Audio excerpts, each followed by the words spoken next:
name is Ned Sampson. I am your new editor-in-chief. Have you read this paper? Uh-huh. How do you think it compares to Me come in and sort of shake everything up. Oh, no, don't be so self-defecating. Thing for news. You'd be a fool to bet against that. Today, we're diving into Peacock's latest offering that has everyone asking the same question. Wait, is this actually good? That's right, we're talking about The Paper. The show that dared to ask, what if we took The Office, moved it to Ohio, and made everyone work at a dying newspaper? Spoiler alert, it somehow works, and I'm as surprised as you are. So here's the deal. The same documentary crew that followed Dunder Mifflin 20 years ago. The impression that this was going to be a rap. What's rap? Okay, Daryl, wow. You need to learn a lot about your own culture. I'll make you a mix. Great. Has found their way to Toledo, Ohio, where they're now documenting the Toledo Truth Teller, a historic but declining newspaper trying to resurrect itself. Because apparently these camera people have nothing better to do than follow around dysfunctional workplaces. Ned is not as talented as he thinks he is, particularly not as an editor. And he is not the sort of like life changer, really. You know what I mean? That he imagines himself to be. I mean, fair enough. It's clearly working out for them. Leading this journalistic disaster is Michael Gleason.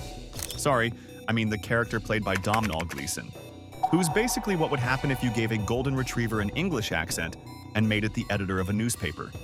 And yes, Oscar Martinez is back, because someone at Peacock said, you know what this show needs? Accounting expertise. Not again. I'm not agreeing to any of this. Let's talk about our ragtag team of wannabe journalists, because honestly, calling them reporters is being generous. The show features Domhnall Gleeson and Sabrina Impacciatore, leading a cast that includes volunteer reporters trying to save this sinking ship. One of my articles I'm particularly proud of. I'm scrolling, and I'm scrolling, and I'm learning a lot.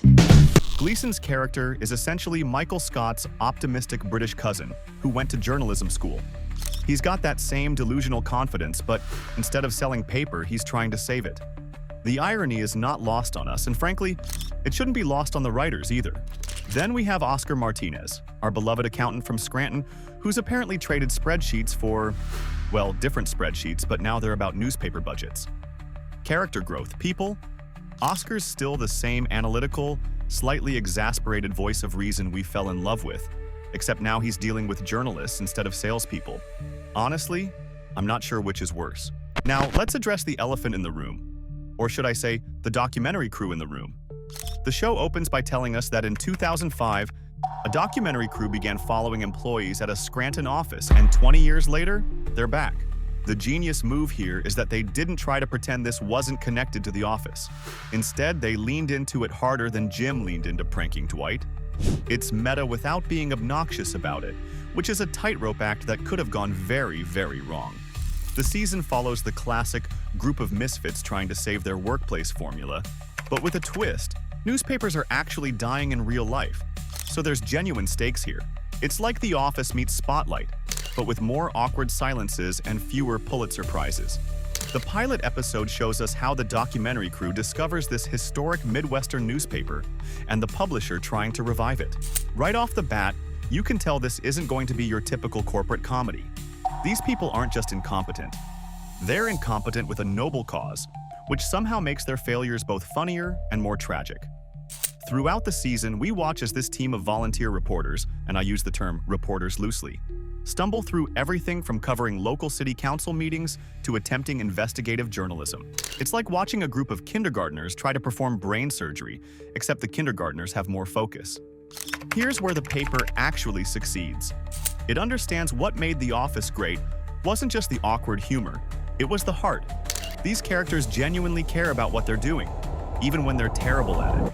I wrote a paper in junior high. Not quite the same thing. I've tweeted. You've tweeted? I'm in a group text. This is terrific. The show holds an 83% approval rating on Rotten Tomatoes, so clearly, critics are buying what they're selling. The mockumentary format works because newspapers are inherently dramatic. Every deadline is a crisis.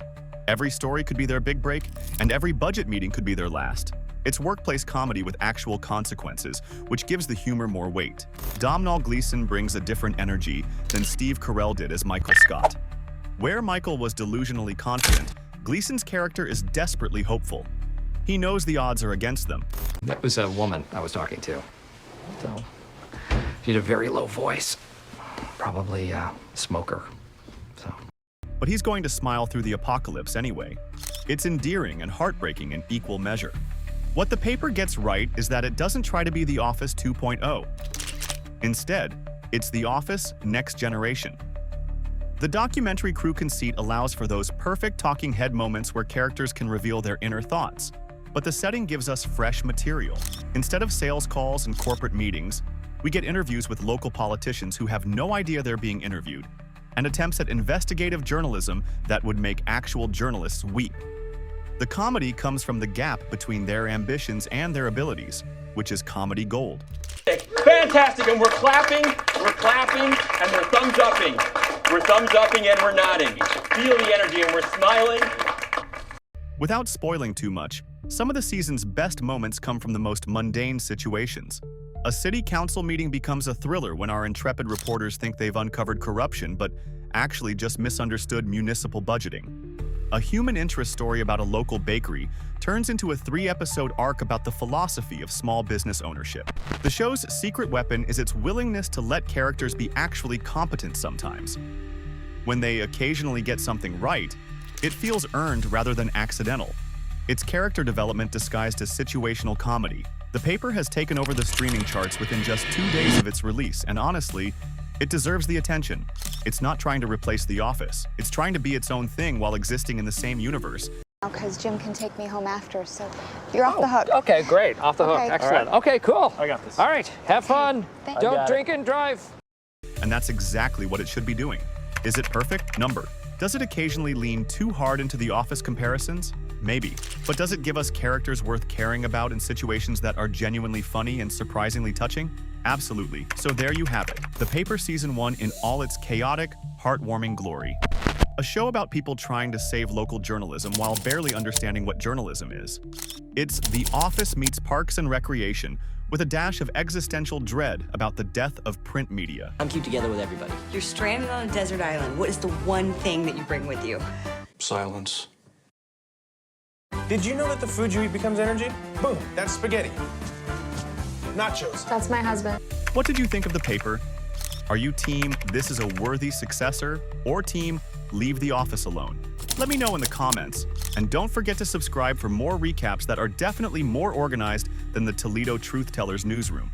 Until next time, keep watching.